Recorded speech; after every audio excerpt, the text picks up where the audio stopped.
Good afternoon, everyone, and welcome to today's webinar, which is on our new publication, Norfolk Island Marriages of Reverend Johnson, 1791, and we've called it Romance Among the Pine Trees.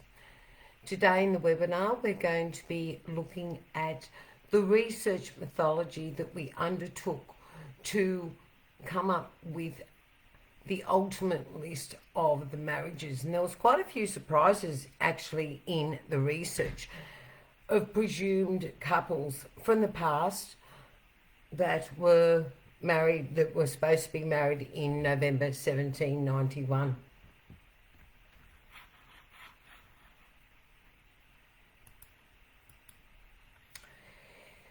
King returned to Norfolk Island in November 1791 on the Atlantic, and at the time, on the 12th of the 12th of November, he took a muster of the population numbers. So we have the civil, the military and settlers from the Marines and seamen. They are the Marines and seamen of that includes the seamen of the HMS Sirius, and there was 131. Convicts whose transport has expired and had become settlers with his approval was 39. He did not approve all convicts to become settlers. Convicts, 490. Females of all description, so that means convicts, wives of Marines, wives of convicts, 263, and children, 85. So we had a population of just over 1,000.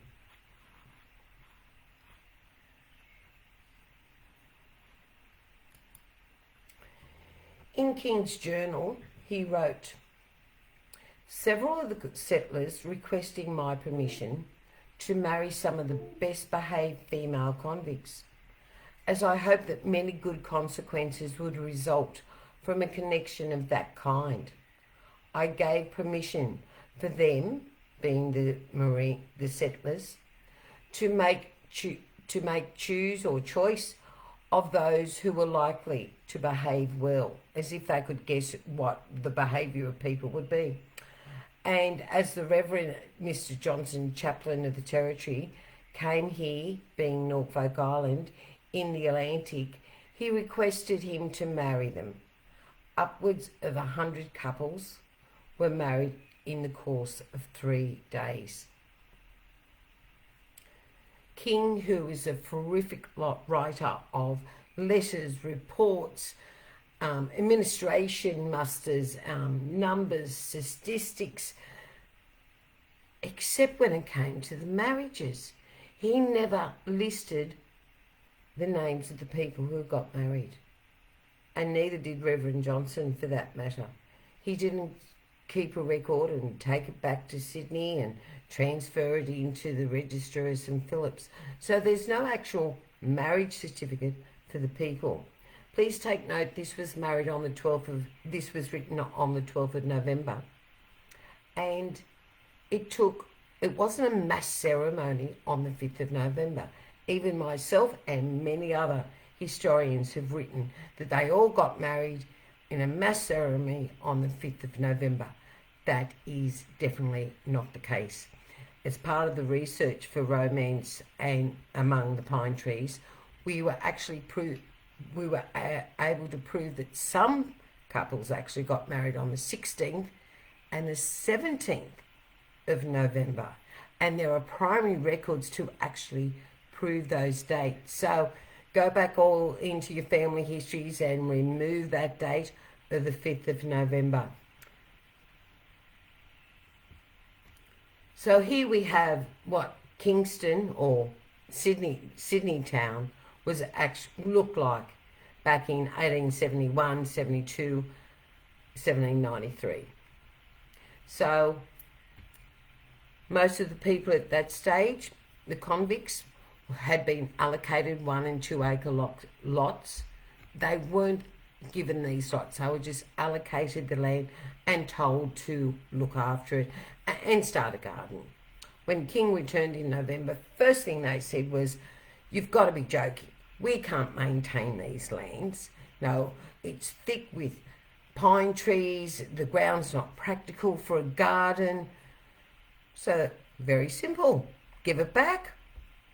And while you're giving that land back, or that allocation of land, you can give back your pigs too. And that's what he did. King then gave all the pigs to the marine and seamen settlers in November.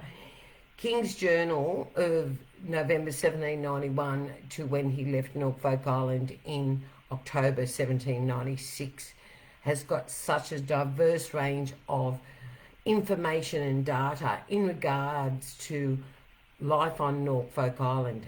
It has been digitised and it is available online at the National Library. And I've also transcribed it over the years. The first record that refers to marriages on Norfolk Island, apart from King's entry in his journal, is April 1792. And this is a list of women who were off the stores and who were supporting them. So we've got Mary Lenneman, wife to George Johnson. We've got Sarah Cumberland, wife to William Clark. Elizabeth Douglas, wife to John Bayliss. We can't just presume all these people were married on Norfolk Island, because many of them were actually married in Sydney before they arrived on Norfolk Island. So when we were analysing the records, that's exactly what we did. We looked at each individual record and eliminated people, and also kept some couples on a maybe list. We also have to remember that the mentioning or the recording of the wife doesn't necessarily mean they were married by as a marriage ceremony. It could also mean de facto, and that's something we really looked into with the research behind the new book. Then on the 13th of November 1792, King wrote in his journal, and this was an order. All the women, and this was written on the 13th of November, all the women who were taken by the Marines and other settlers, women, the expired convicts who are now settlers, were ordered to cease drawing dry provisions with their family, but to receive 3 months of meat. King ordered the wives and women off the stores for dry provision of the overseers and others who held small allotments of land, with the women convicts still having to work 4 days a week for meat rations. What this means is, when King gave permission for the couples to get married in November 1791, there was a condition. And that condition was, yes, you can get married, but within 12 months, the woman must be off the stores, regardless whether they're still serving their time or they are now expired convicts. So he didn't forget, 13th of November. So taking that date, one can then go to the victualling books and just see what women were taken off the stores and given 3 months provision, noting that even though many of them were still convicts, they still had to work. And for their work for the government, they were given meat rations. So it was up to the man of the males, the convict settlers, ex-convict settlers, and also the marine settlers and seamen settlers, to make sure that they were doing fine so the woman could come off the stores. It was the condition of marriage, and King made sure that that occurred. So if you go into the victualling books of 1792 to 1796, you can see that on the 13th of November, there was a mass exodus of women taken off the stores. 330, and 35. That's 330 days they were on the stores, and then on the 13th of November, they moved on to, for the remainder of that year, 35 days of meat rations. And then in the following year, they were still receiving meat rations. The days do vary, 65, 68. The number of days do vary. This is the victualling book. We got Mary Slater, her arrival date, and it is the 13th of November, which is correct, not the 13th of March, not the 19th of March. It has her departure date, but it does have her coming off stores. But it doesn't say who she's connected to. Mary Springham. The DD means her death date. And the June 18, 1796 is what they have put down for her death date. That is an incorrect death date, but according to their headstone. But yes, 330 days on stores, taken off stores, 13th of November 1792. This is called primary evidence that backs up King's 13th of November 1792 order that married women have to be taken off stores. It just wasn't married women. It was also women who were with men.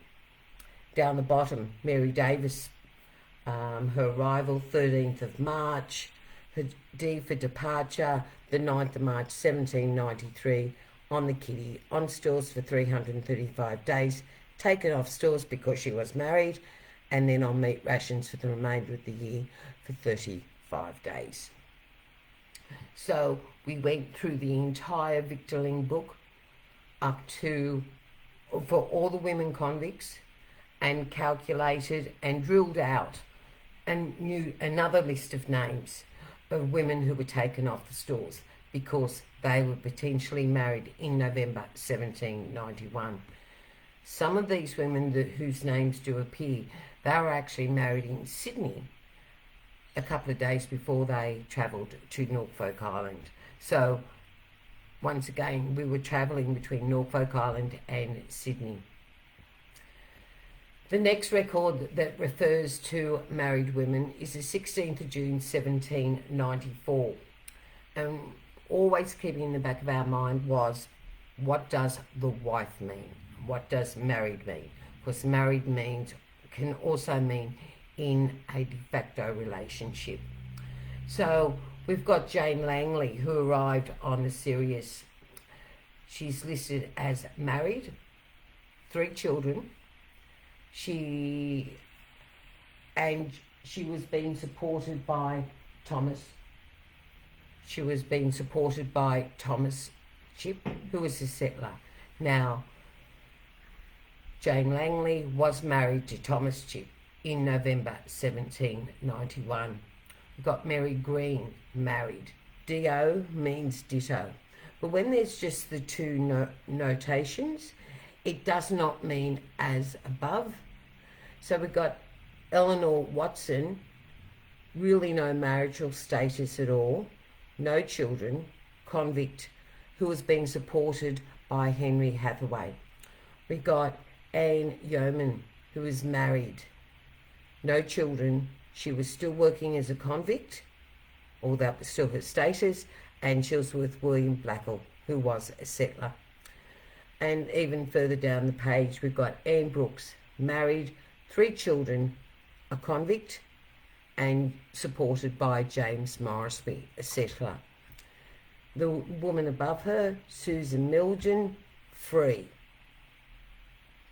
Catherine Smith going below, free. Married and supported by Ellis Bishop. So we went through the 16th of June 1794 list and extracted the list of women who were recorded as married. Taking note that it is records as found. So we ended up with about 7 different lists of married women, and then we merged them all together, then researched each individual couple. One record that is overlooked so many times is a record that was written up in October 1796. You can, when you go to Norfolk Island, you can actually buy the map of Norfolk Island of October 1796, and it says that they had a land grant and how many acres they had, or whether it was a lease, and where it was located on the island.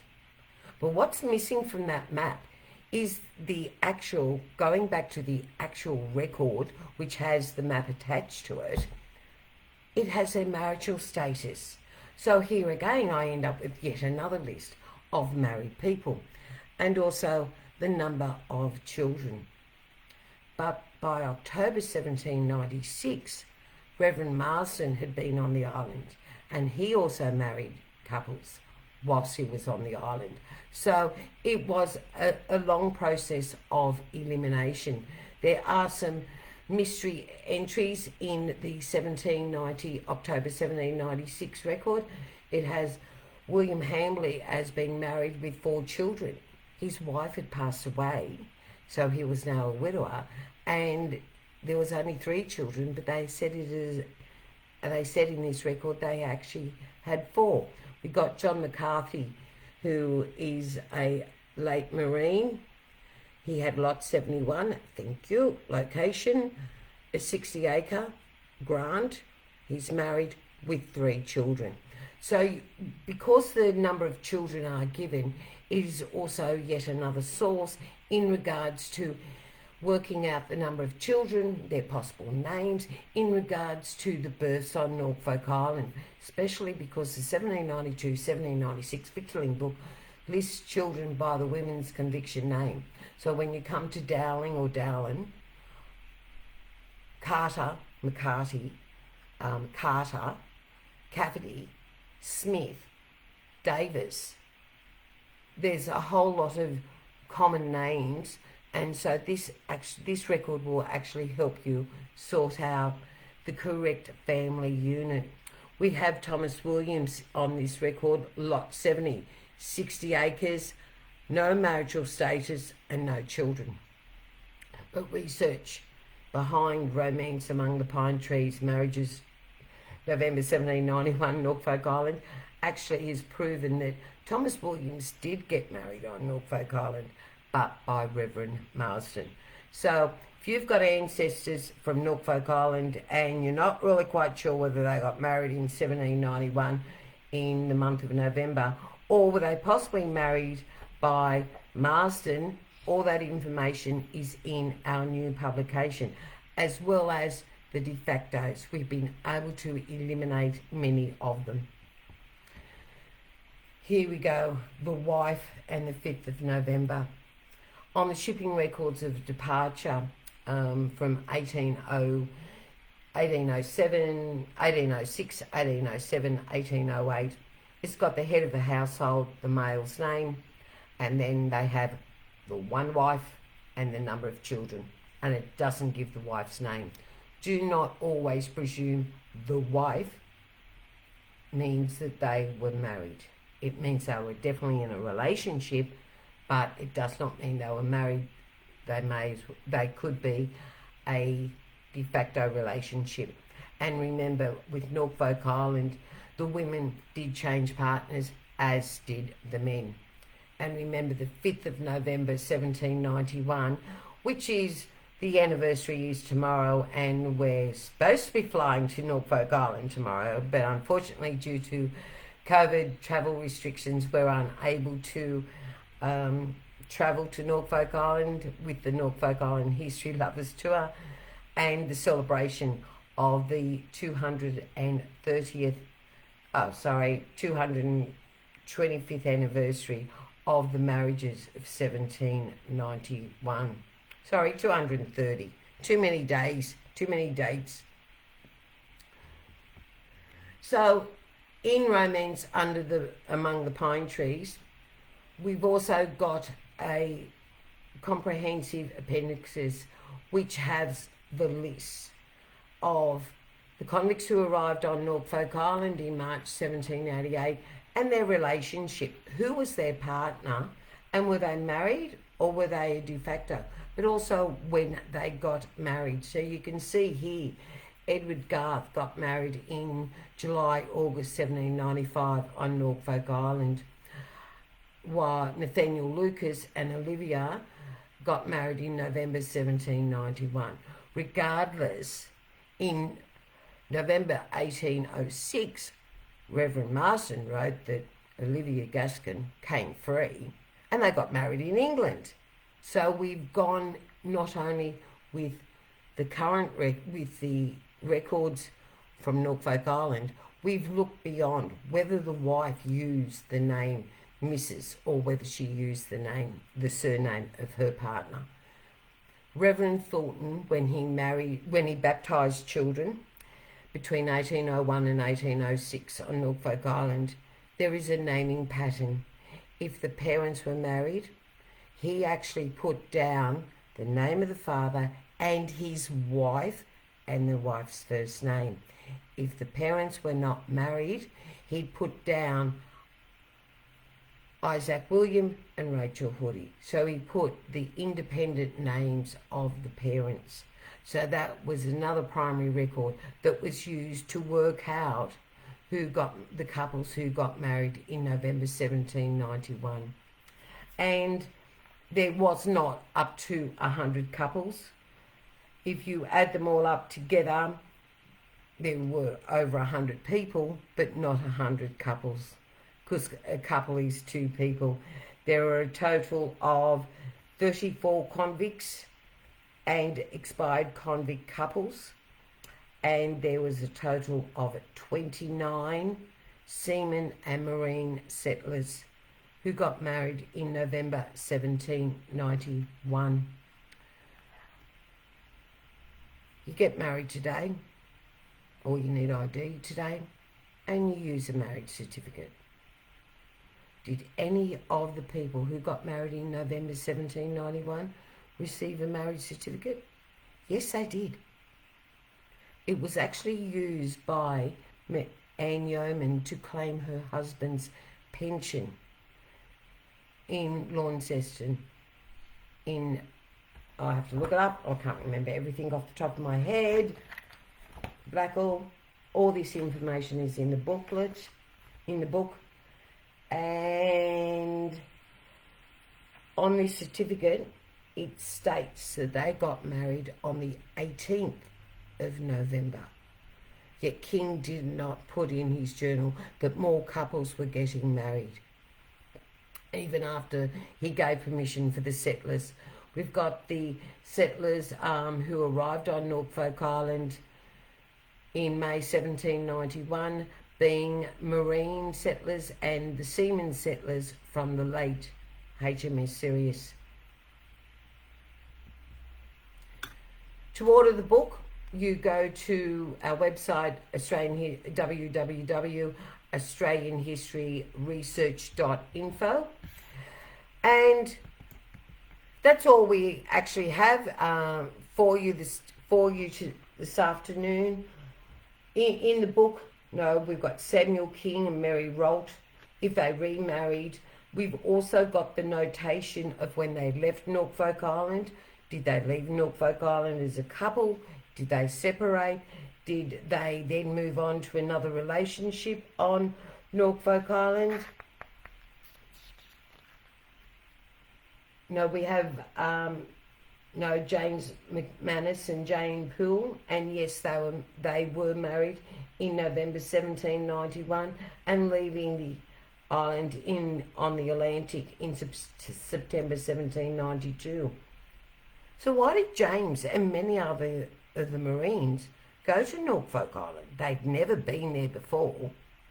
And it is because in March 1790, when over 50% of the female population of Port Jackson were actually sent to Norfolk Island, they went there to be reunited with their lovers.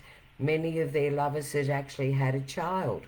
So they travelled to Norfolk Island whilst they were pregnant, and those children were born in 1790 and also 1791. There's James Proctor and Mary Allen. In the book, there is their correct arrival. And some of the mystery arrivals. Many people actually believe that or have seen that James McManus arrived on the HMS Sirius in Sydney. He was on the Sirius, but he was transferred off the Sirius before it even left England. So we didn't include the trial details of the convicts. We do have their arrival in New South Wales, their arrival on Norfolk Island, their departure on Norfolk Island, and if they left as a couple, and also further proof in New South Wales and Van Diemen's Land, the fact that they were actually married. Any questions that you may have, please put a comment on this video and I will attend to answering those comments. All the records used here, I did not use the internet. Oh, I did use the internet to access some of the records, but we only used primary records. We didn't go on to Ancestry. We didn't go on to anyone's personal family history research that they have published online.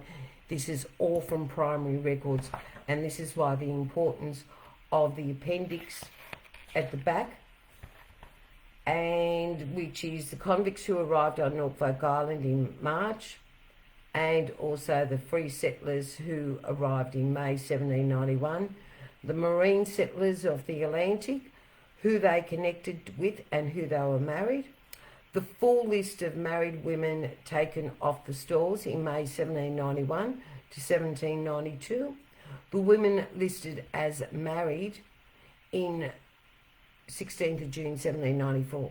Even though I've been able to prove whether they were married or in a de facto, that has been notated. And also the married landholders and the number of children in October 1796, and a bibliography, a biography, of each couple, a complete bibliography at the back, and also a copy of the 16th of June 1794 record, so you could actually see the 3 pages of the actual record, and of course it is indexed. So you can look up the name of your ancestor or a family connection. I pick up some books today, and the first thing I do is you go to the back and you see if your ancestor's in it. So this is why there is an index of the name and what page number they are on, or should I say what page numbers. And that includes all the couples married by Marsden and the de facto couples, and the story behind how the marriages came about, noting that many of the marine settlers who arrived on Norfolk Island in November 1791, they didn't necessarily choose the best looking convict woman who was standing there on the water shore. It was because they had been in a relationship with them prior to them leaving Port Jackson. Everyone have a good afternoon and take care.